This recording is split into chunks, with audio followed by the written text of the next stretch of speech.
नमस्ते बच्चों। आज हम पाठ 24 का भाग 3 शुरू करने जा रहे हैं, जिसमें हम रक्त समूह के बारे में पढ़ेंगे। बच्चों, मानव की रक्ताणुओं पर यानी कि आरबीसीज पर उसकी सतह पर दो तरह के एंटीजन पाए जाते हैं, जिनके आधार पर हमने दो प्रकार के वर्गीकरण तंत्र विकसित किए। ठीक है, जिसमें से पहला वर्गीकरण तंत्र कहलाता है ABO प्रकार का वर्गीकरण तंत्र। अब देखो, ये ABO तंत्र इसको क्यों कहते हैं, पहले हम इसको समझते हैं। तो ए शब्द जो यहाँ पर है वो एंटीजन ए की उपस्थिति को प्रदर्शित करता है, अर्थात आरबीसी की सतह के ऊपर एंटीजन ए उपस्थित होगा। अगर रुधिर वर्ग बी है, बी शब्द कहाँ से आया यहाँ पर, ये आया है एंटीजन बी की उपस्थिति पे। तो अगर आरबीसी पे एंटीजन बी उपस्थित होगा तो हम उसको बी ब्लड ग्रुप कहेंगे। ओ शब्द कहाँ से आया, तो बच्चों ओ एक जर्मन शब्द है, जर्मन भाषा का एक वर्ड है ओने, और इसका अर्थ होता है कोई नहीं। तो यहां से ओ शब्द आया है कि अगर आरबीसी की सतह के ऊपर कोई भी एंटीजन उपस्थित नहीं है तो हम उस रुधिर वर्ग को ओ कहेंगे। और यहाँ पर एक स्थिति और बनती है कि आरबीसी के ऊपर दोनों एंटीजन उपस्थित हो सकते हैं, ए एंटीजन भी और बी एंटीजन भी। अगर ये स्थिति होगी तो हमारे पास चौथा ब्लड ग्रुप हमारा पाया जाएगा। ठीक है, तो ये ए बी और ओ शब्द के अर्थ हैं। ये जो एबीओ तंत्र है, इसकी खोज की थी एक वैज्ञानिक थे जिनका नाम था लैंड स्टीनर। उन्होंने 1900 में इस एबीओ तंत्र की खोज की थी। ठीक है, तो ये आपको एबीओ का नाम जो है या वर्ड्स कहाँ से आए वो क्लियर हो गया। दूसरा जो तंत्र यहाँ पर काम करता है वो है आरएच तंत्र। आरएच तंत्र, जो इसमें वर्ड ये RH है, RH शब्द लिया गया है एक बंदर की नाम से, जिसका नाम है रीसस बंदर। रीसस बंदर, रीसस मंकी। तो रीसस मंकी एक प्रजाति है जिसमें सबसे पहले वैज्ञानिक वही थे लैंड स्टीनर, और इनके एक और साथी थे जिनका नाम था वीनर। और इन्होंने 1940 में ये देखा कि रीसस बंदर के एंटीजन के ऊपर एक और आरबीसी के ऊपर एक और एंटीजन पाया जाता है, और जिसको उन्होंने रीसस बंदर के नाम के ऊपर RH नाम दिया, RH तंत्र नाम दिया। तो RH तंत्र के आधार पर अगर RH एंटीजन उपस्थित है तो हम उसे कहेंगे RH पॉजिटिव, और अगर RH एंटीजन आरबीसी की सतह पर उपस्थित नहीं है तो हम उसको कहेंगे RH नेगेटिव। क्लियर? तो चलो अब आगे अपन एबीओ तंत्र को और RH तंत्र को, इन दोनों तंत्रों के आधार पर कुल 4 एबीओ तंत्र के आधार पर कुल 4 तरह के रक्त समूह या ब्लड ग्रुप्स को बनाया गया था। ठीक है, ये ब्लड ग्रुप्स कौन कौन से थे? ये थे ब्लड ग्रुप AB और O। ठीक है, 4 ब्लड ग्रुप थे। फिर जब RH तंत्र की खोज हो गई तो ब्लड ग्रुप क्या हो गए? A positive, A negative, B positive, B negative, AB positive, AB negative, O positive, O negative. तो कुल 8 तरह के ब्लड ग्रुपों को विभाजित या विभेदित कर दिया गया।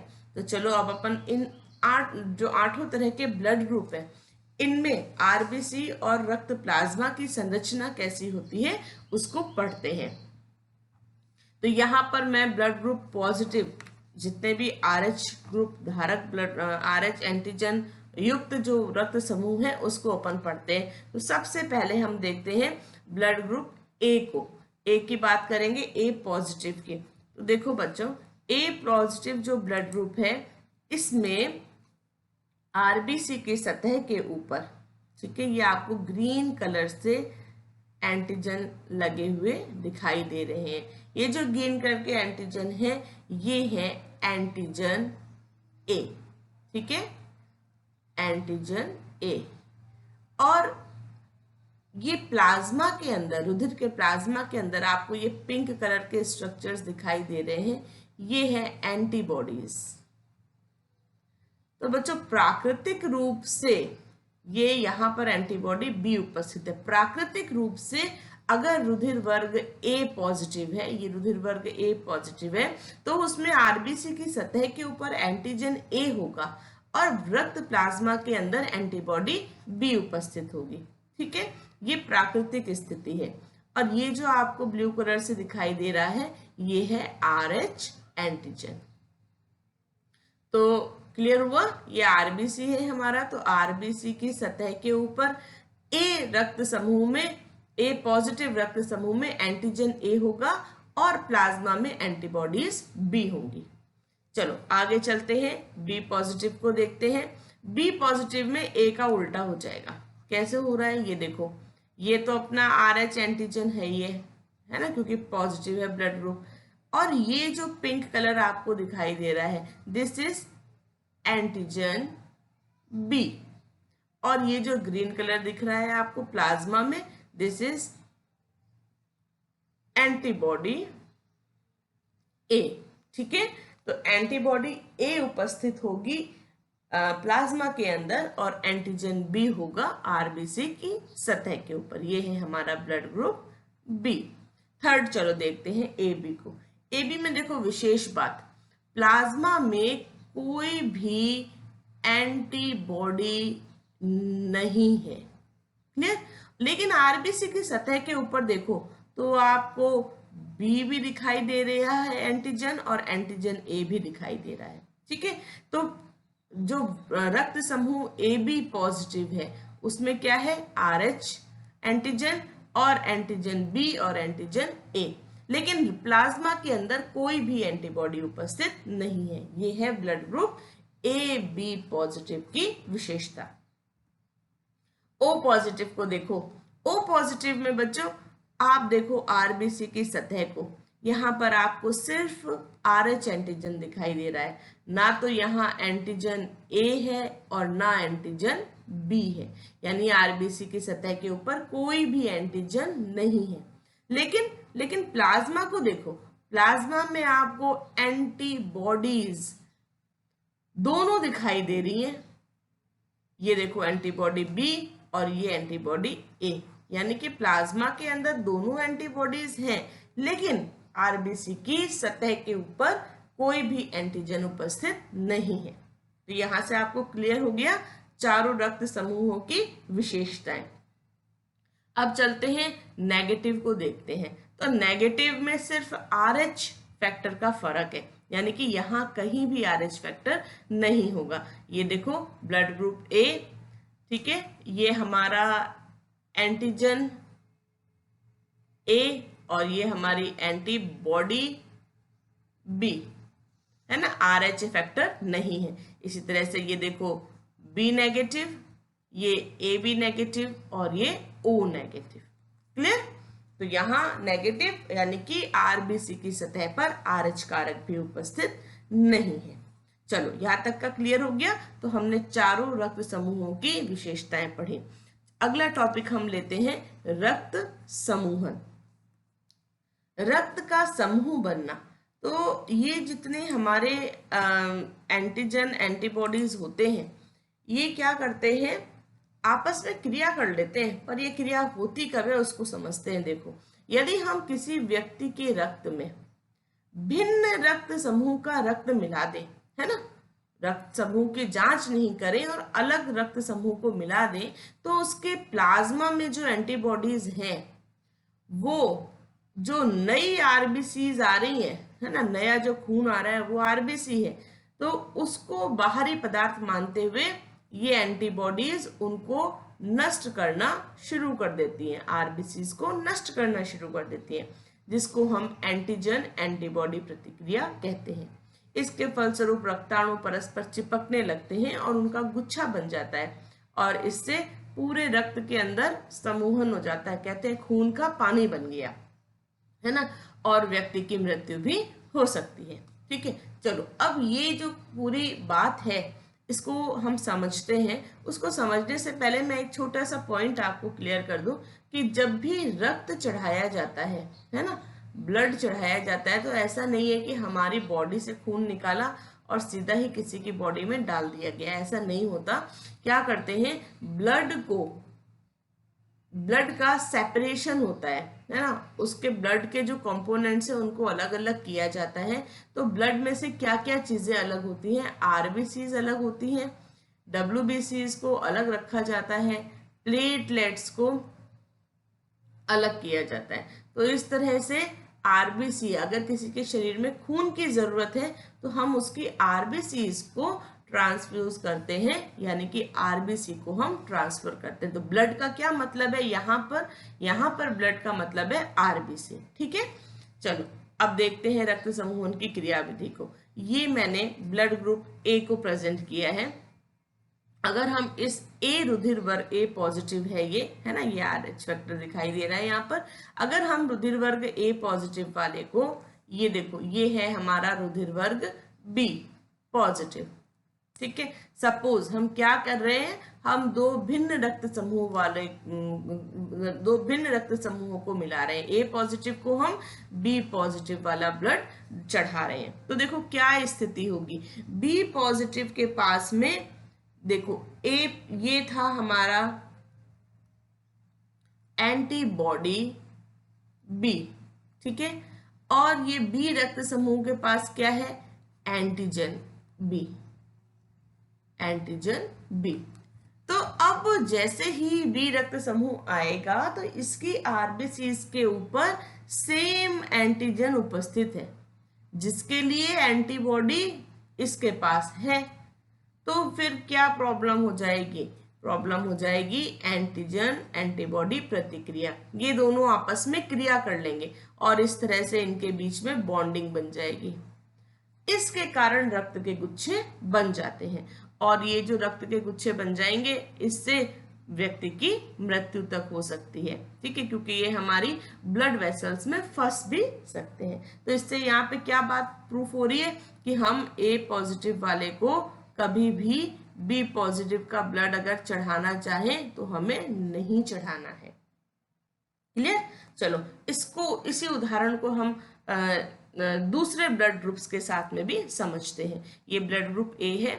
अब सपोज हम इसको वापस ब्लड ग्रुप ए का ब्लड चढ़ाना चाह रहे हैं। ठीक है, ए का ब्लड चढ़ा रहे हैं तो देखो इसके पास क्या है, ये है एंटीजन ए। ठीक है, एंटीजन ए आ रहा है अंदर, ये आ गया इसके ब्लड प्लाज्मा में। तो यहाँ इसको कोई प्रॉब्लम नहीं होगी क्योंकि इसके पास एंटीजन ए है, और ये कौन सी एंटीबॉडीज है, ये है एंटीबॉडीज बी। तो हमें प्रॉब्लम कौन करेगा, कोई बी एंटीजन प्रॉब्लम करेगा।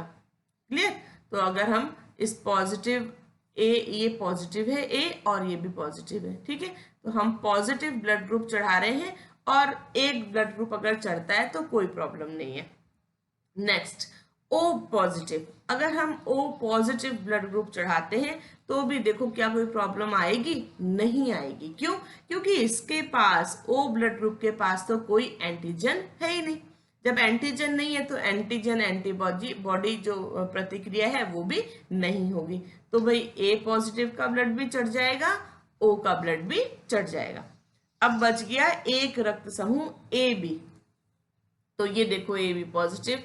अब ए बी पॉजिटिव देखो प्रॉब्लम कर देगा भाई, क्यों, क्योंकि ए बी पॉजिटिव के पास में ये देखो ये क्या है, एंटीजन बी, एंटीजन बी। तो ए बी पॉजिटिव रक्त समूह अगर हमने चढ़ा दिया तो उसमें जो बी एंटीजन उपस्थित है उसके कारण ये एंटीजन एंटीबॉडी प्रतिक्रिया हो जाएगी और इसके कारण रक्त का समूहन हो जाएगा। तो हमें A B positive blood group कभी भी नहीं चढ़ाना है। क्लियर हुई ये बात। अब यहां पर मैं आपको एक पॉइंट और क्लियर करती हूं, पॉजिटिव और नेगेटिव का। अगर हमारा रक्त समूह पॉजिटिव है यानी कि उसमें RH एंटीजन उपस्थित है इस तरह से, तो हम उसको कोई भी रक्त समूह चढ़ा सकते हैं। कोई भी का क्या अर्थ है, RH पॉजिटिव भी चढ़ा सकते हैं और RH नेगेटिव भी चढ़ा सकते हैं। लेकिन अगर हमारा ब्लड ग्रुप RH नेगेटिव है तो नेगेटिव वाले को positive RH positive blood group कभी भी नहीं चढ़ाना चाहिए। ठीक है, कभी भी नहीं चढ़ाना चाहिए। क्यों नहीं चढ़ाना चाहिए? क्यों? बात ये कि ये है, जो भी अपन ने समझी वही बात है। RH पॉजिटिव है बंदा तो उसके अंदर क्या उपस्थित है? ये एंटीजन्स उपस्थित है उसके सरफेस के ऊपर। RH एंटीजन RBC की सतह पर उपस्थित है। लेकिन यहाँ पर एक विशेष पॉइंट आप जरूर नोट करना कि प्राकृतिक रूप से हमारे बॉडी के अंदर किसी भी तरह की RH एंटीबॉडीज नहीं पाई जाती हैं। ठीक है, नहीं पाई जाती हैं। चाहे RH पॉजिटिव बंदा है तो भी उसकी ब्लड प्लाज्मा के अंदर RH के लिए कोई भी एंटीबॉडी नहीं पाई जाएगी प्राकृतिक रूप से। ठीक है, नेचुरल। लेकिन अगर हमने RH नेगेटिव बंदे को RH पॉजिटिव दे दिया तो अब ये जो एंटीजन उसके रक्त में पहुंचेंगे ये वहां पर जाकर प्रॉब्लम कर देंगे। क्या प्रॉब्लम कर देंगे? ये वहां पर एंटीबॉडीज का निर्माण शुरू कर देंगे। और एंटीबॉडीज कौन सी? RH के लिए। ठीक है, तो RH एंटीजन के लिए एंटीबॉडीज का वहां पर निर्माण शुरू हो जाएगा। और ये कब प्रॉब्लम देगा? ये प्रॉब्लम देगा सेकेंड ट्रांसफ्यूजन में। अगर आप दूसरी बार रक्त चढ़ा रहे हो तो ये आपको जो एंटीबॉडीज रक्त के अंदर बन गई हैं, अपन को ध्यान है ना, एंटीबॉडीज हमारी स्मृति में होती है, मेमोरीज में सेव रहता है कि कैसा एंटीजन है, उसके लिए कैसी एंटीबॉडीज हमें बनानी है।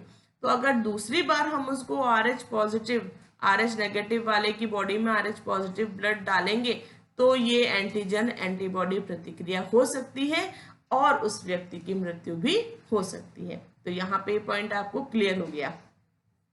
अब आगे अपन चलते हैं और देखते हैं एक टेबल। इस टेबल में ये दिखाया गया है कि कोई भी ब्लड ग्रुप किस रक्त समूह को ब्लड दे सकता है और किस रक्त समूह से ब्लड ले सकता है। तो देखो अभी बच्चों हम लोग A पॉजिटिव को पूरा डिटेल में पढ़कर आए हैं और हमने देखा था कि A पॉजिटिव वाले को हम ब्लड ग्रुप A दे सकते थे, ब्लड ग्रुप O दे सकते थे। क्योंकि ये पॉजिटिव है इसलिए हम इसको नेगेटिव भी दे सकते हैं, लेकिन हम इसको AB ब्लड ग्रुप नहीं दे रहे हैं ना, ये AB ब्लड ग्रुप नहीं ले सकता। लेकिन ये ब्लड ग्रुप A पॉजिटिव को डोनेट कर सकता है और देखो AB को भी ये डोनेट कर सकता है। ठीक है, क्यों कर सकता है ये पॉइंट यहाँ पर हम देखते हैं। AB को ये रक्त क्यों दे सकता है? तो AB की जो हमने संरचना देखी थी कैसी थी, ये हमारी RBC, इसके ऊपर A एंटीजन भी है, B एंटीजन भी है। ठीक है, और ये हमारा RH एंटीजन। लेकिन इसके ब्लड प्लाज्मा के अंदर कोई भी एंटीबॉडी नहीं है ना, कोई एंटीबॉडी नहीं थी इसके ब्लड प्लाज्मा में। इसलिए अगर हम इसको कोई भी रक्त समूह देते हैं तो एंटीजन एंटीबॉडी प्रतिक्रिया ही नहीं होगी, क्योंकि एंटीबॉडीज है ही नहीं इसके पास में एंटीजेंस के लिए। इसीलिए AB को हम यूनिवर्सल एक्सेप्टर कहते हैं, यानी कि ये किसी का भी रक्त समूह ले सकता है। और हम ऐसा किसके लिए कहते हैं? AB पॉजिटिव के लिए। क्लियर? AB नेगेटिव के लिए हम ऐसा नहीं कहेंगे। अगर सिर्फ आपको ऑप्शन में AB दे रखा है तो ठीक है, लेकिन अगर कहीं आपको ऑप्शन में AB पॉजिटिव नेगेटिव दे रखा है तो AB नेगेटिव कभी भी यूनिवर्सल एक्सेप्टर नहीं है, क्योंकि ये RH पॉजिटिव कोई भी ब्लड ग्रुप को नहीं ले सकता। ओके, चलो इसी तरह से देखिए एक और universal donor O negative. O negative is the universal donor. Clear? क्योंकि O पॉजिटिव वाले के साथ तो फिर RH फैक्टर वाली प्रॉब्लम आएगी कि अगर पॉजिटिव है और हमने किसी नेगेटिव वाले को ब्लड दे दिया तो वहां सेकेंड ब्लड ट्रांसफ्यूजन में ये एंटीबॉडीज की प्रॉब्लम आ सकती है। तो O negative is the universal donor और AB पॉजिटिव वो यूनिवर्सल एक्सेप्टर है। क्लियर। तो इस टेबल को हम याद रख सकते हैं कि कौन कौन से रक्त समूह किससे रक्त ले सकते हैं और किसको रक्त दे सकते हैं। क्लियर। चलो आगे चलते हैं। रक्त समूह की वंशागति। रक्त समूह की वंशागति को एक साइंटिस्ट थे बर्नस्टीन। इन्होंने 1924-25 में ये बताया था कि ABO जो हमारा तंत्र है, इसके लिए ये एक मनुष्य का ये एक आनुवंशिक गुण है। ठीक है, रक्त समूह की उपस्थिति ABO जो एंटीजेंस के कारण है, तो ABO रक्त समूह ये हम मनुष्यों का या मानव का आनुवंशिक लक्षण है। यानी कि जैसे हम मेंडल को पढ़ते हैं ना कि जीन की वंशागति होती है, तो वैसे इस ABO जो रक्त समूह का के लिए जीन उत्तरदायी है, उसकी भी वैसे ही वंशागति होती है। और यहाँ पर उन्होंने एक चीज और बताई कि ये जो ABO रक्त समूह है, ये एक सिंगल जीन, एक जीन है I, इसके द्वारा निर्धारित होता है। यानी कि I जीन हमारे रक्त समूह का निर्धारण करता है। आपकी किताब में इसको अल्फा लिखा गया है। ठीक है। और ये जो I समूह है, इस I समूह में बिल्कुल मेंडल के नियम को याद करो, अगर हम इसको कैपिटल I लिख रहे हैं और दूसरा स्मॉल I लिखते हैं, ठीक है, तो जब भी कैपिटल होगा यानी कि ये डोमिनेंट होगा, प्रभावी जीन होगा, और स्मॉल I है तो ये अप्रभावी या रेसेसिव जीन को प्रदर्शित करता है। एक और बहुत विशेष बात, ये जो हमारा I जीन है, इस I जीन के 3 जीन अलील्स उपस्थित होते हैं। ये जीन एलील्स कौन से हैं? पहला है IA, दूसरा है IB और तीसरा है स्मॉल I। तीसरा क्या है? Small I। तो ये 3 जीन अलील्स हमारे जीन I के लिए उपस्थित होते हैं। ठीक है। अब देखो इनकी वंशागति कैसे होती है। इसके लिए मैं देखो यहाँ पर एक टेबल शो कर रही हूँ। इस टेबल को हम फिल करेंगे जैसे अपन मेंडल्स में चेकर बोर्ड को फिल करते हैं ना, पुनेट स्क्वायर को, बिल्कुल वैसे ही हम यहाँ पर इन जीन की वंशागति को देखते हैं कि कैसे इनका कॉम्बिनेशंस बनता है। तो देखो सबसे पहले इसमें यहाँ पर मान लो ये हमारा गैमिट्स हैं, फीमेल गैमिट, और ये मान लो हमारे मेल गैमिट्स है। तो देखो इनका कैसे इनकी क्रॉसिंग हो रही है, IA, और यहां से हमारे पास क्या आ गया, ये आ गया। ठीक है, IA। अब यहाँ चलते हैं, देखो यहां से I आ गया, और इधर मेल से क्या आ गया, B। ये देखो ये आ गया जीन एलील IA, और यहां से जीन एलील आ गया स्मॉल I। तो इस तरह से हम इसको कंप्लीट कर लेते हैं। ये आ गया IB, नेक्स्ट देखो IB, और यहाँ पे भी IB, ये ऊपर से फीमेल गैमिट आ गया IB, मेल गैमिट आ गया स्मॉल I। ये देखो, और जब भी डोमिनेंट और रेसेसिव साथ में आ जाए तो डोमिनेंट को हम पहले लिखते हैं। ये देखो इस तरह से। अब हमें मानव में ये कुल 9 तरह के जीन कॉम्बिनेशंस मिलते हैं। ये क्या है? ये है हमारे जीन कॉम्बिनेशन। तो जो 3 अलील्स हैं जीन के, ये 3 अलील, ये 9 तरह के जीन कॉम्बिनेशन हमें यहाँ दिखाई दे रहे हैं ना, ये बनते हैं। अब देखिए वास्तव में क्या ये 9 तरह के हैं? 9 कॉलम तो हमने भर दिए, लेकिन क्या ये 9 तरह के हैं? इसको हम देखते हैं। तो देखो ये IA, मैं एक एक को यहां पर लिखती हूँ। IA। सेकेंड, इसके साथ में मैं दूसरा लिख रही हूं, ये वाला IA स्मॉल I। थर्ड मैं लिख रही हूं ये सेम है IA और I। सेकेंड रो में मैं लिखती हूँ ये कॉम्बिनेशन जिसमें ए और बी दोनों है, आई ए आई बी। इसके कितने हैं, एक और एक, दो, ठीक है, आई ए आई बी। थर्ड में मैं आपको यहाँ लिख रही हूँ जिसमें बी प्रेजेंट होगा, आई बी, या ये रेसेसिव आई बी स्मॉल आई।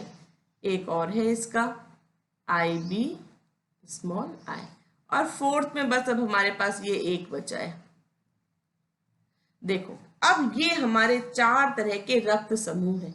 अगर हमारे पास जीन स्ट्रक्चर ये है, इसका मतलब दोनों कैपिटल डोमिनेंट, या फिर एक डोमिनेंट एक रेसेसिव, इन तीनों स्थिति में रक्त समूह होगा ए।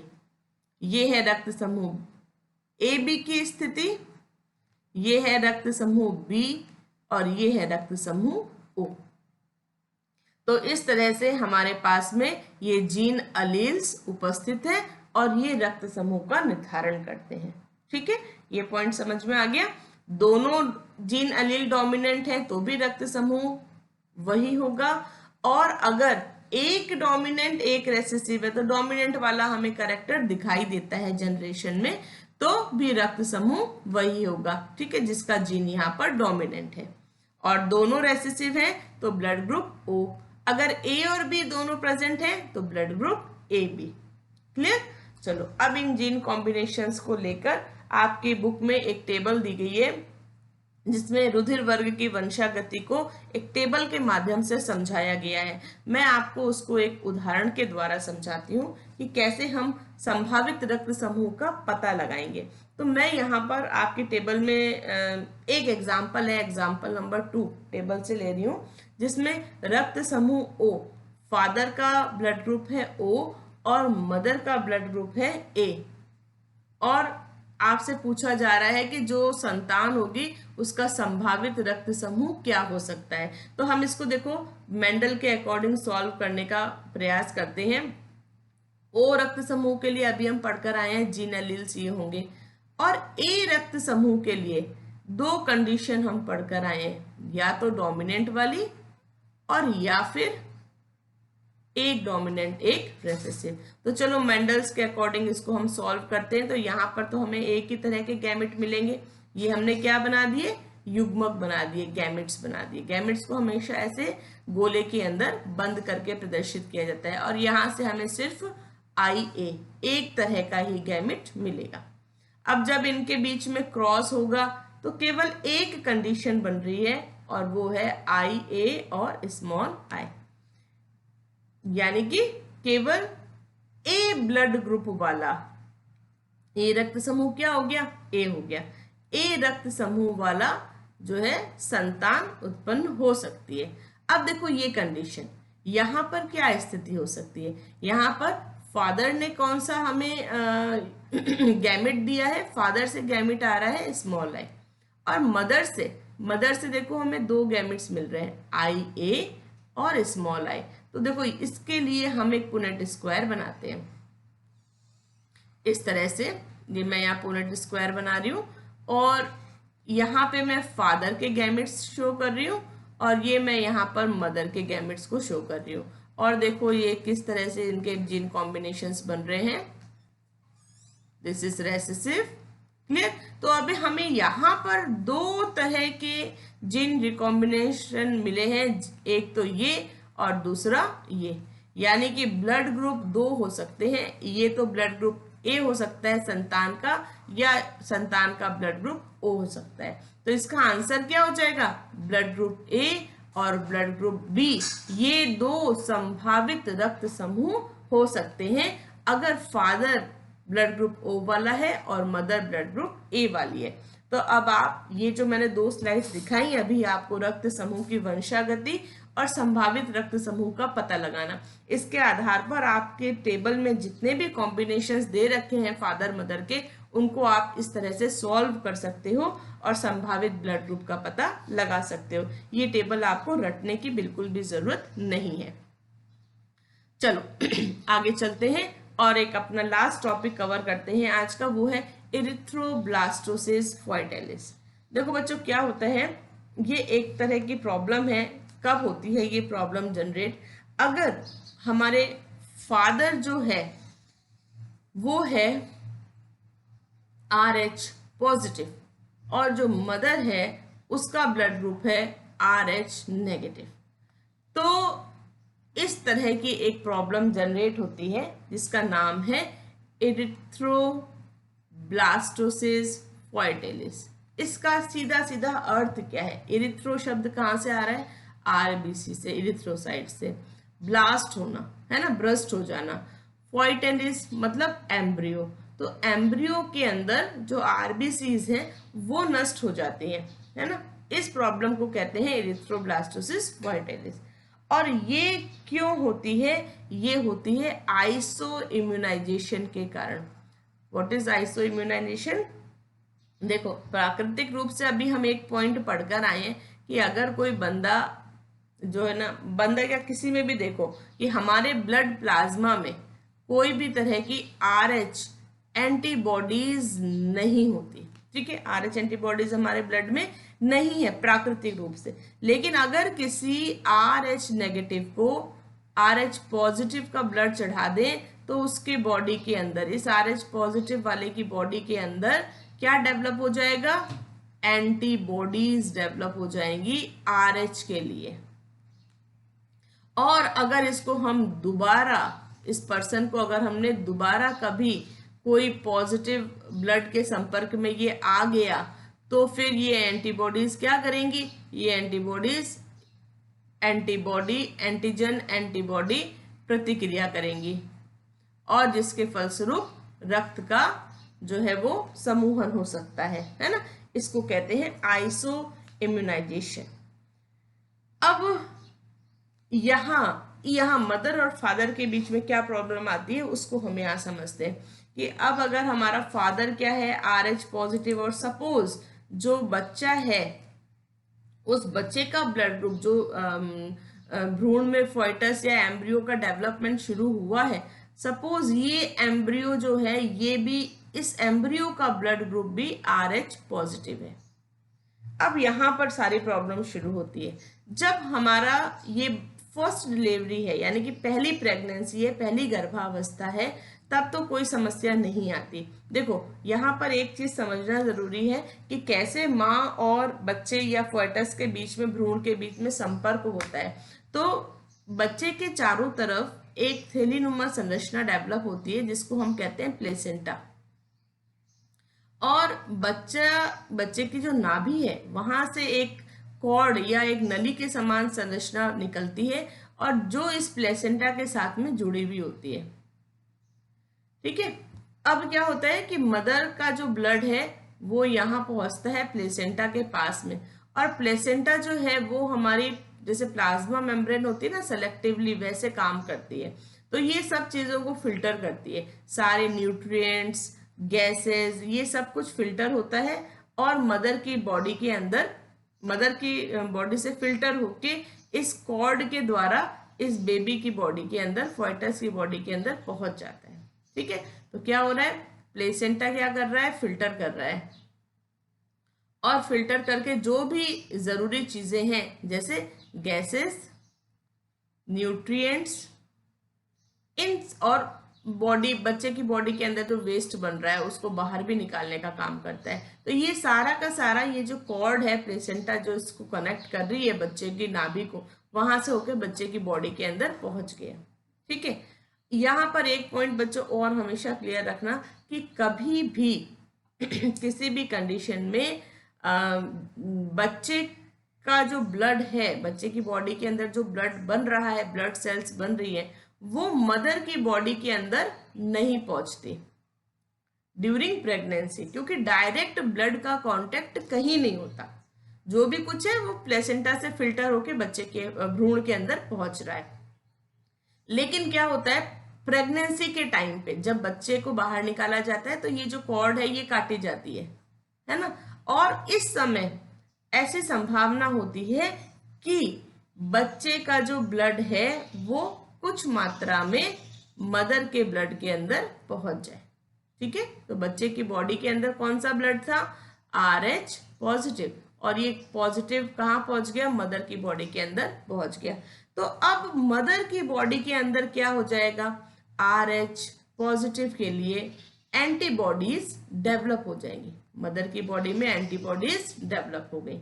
अभी तो कोई प्रॉब्लम नहीं होगी और जो हमारा फर्स्ट बेबी है वो बिल्कुल नॉर्मल हो जाएगा, कोई समस्या नहीं आएगी। लेकिन अगर ये लेडी दोबारा प्रेग्नेंट होती है, दूसरी गर्भावस्था है उसकी, और अगर दूसरी गर्भावस्था में बच्चा RH पॉजिटिव है, जो भ्रूण है, भ्रूण जो बना है इसके अंदर वो क्या है, RH पॉजिटिव है। तो अब देखो समस्या क्या आएगी, भ्रूण RH पॉजिटिव है और मदर की बॉडी के अंदर एंटीबॉडीज उपस्थित है, ये देखो पॉजिटिव वाले, तो ये क्या करेंगी, अब ये एंटीबॉडीज इस प्लेसेंटा को पार करते हुए इस कॉर्ड के थ्रू बॉडी के अंदर पहुंचेंगी और इस भ्रूण को नष्ट कर देंगी, क्योंकि एंटीजन एंटीबॉडी प्रतिक्रिया हो सकती है ना। तो इस स्थिति में जो सेकेंड गर्भावस्था है या इसके बाद की कोई भी गर्भावस्था है और उसमें भ्रूण RH पॉजिटिव बनता है तो वो नष्ट हो जाता है।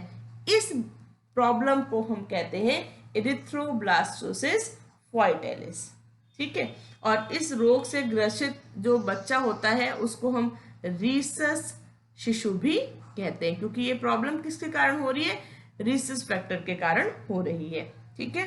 तो इससे बचने के लिए क्या किया जाता है बच्चों, इससे बचने के लिए जैसे प्रसव होता है, डिलीवरी होती है, तो प्रसव से ठीक पहले एक इंजेक्शन माता को लगाया जाता है जिसको कहते हैं एंटी RH नेगेटिव, है ना, एंटी RH नेगेटिव का एक इंजेक्शन होता है, इंट्रावेनस इंजेक्शन। तो एक इंजेक्शन माता को लगा दिया जाता है, मदर को लगा दिया जाता है, जिसके कारण थोड़ा बहुत जो अगर एंटीबॉडीज बनना शुरू हो रही है तो वो एंटीबॉडीज बनना शुरू नहीं होंगी। तो मदर की बॉडी के अंदर ये पॉजिटिव जो एंटीबॉडीज बन रही थी ये नहीं बनेंगी, इसको ये इंजेक्शन जो है ना फटाफट नष्ट कर देगा, ठीक है। तो इस तरह से ये था हमारा इरिथ्रोब्लास्टोसिस फॉइटेलिस। तो इसके लिए अब जैसे शादी से पहले कुंडलियां मिलाई जाती थी, तो अब शादी से पहले ब्लड ग्रुप मिलाना भी बहुत जरूरी चीज है, ताकि जो कपल है, मैरिड कपल है, वो इस तरह की प्रॉब्लम से बच सके, ठीक है बच्चों। तो ये था अपना पूरा टॉपिक रुधिर समूह, जिसमें हमने पढ़ा ABO सिस्टम, RH सिस्टम, रुधिर वर्ग की वंशागति और कैसे हम संभावित रुधिर वर्ग का पता लगा सकते हैं संतान में, और एरिथ्रोब्लास्टोसिस फॉइटेलिस, ठीक है। तो इसके आप नोट्स लिखना, कोई प्रॉब्लम हो तो मुझसे कमेंट्स बॉक्स में क्वेश्चन करके पूछ लेना। मिलते हैं नेक्स्ट वीडियो लेसन में।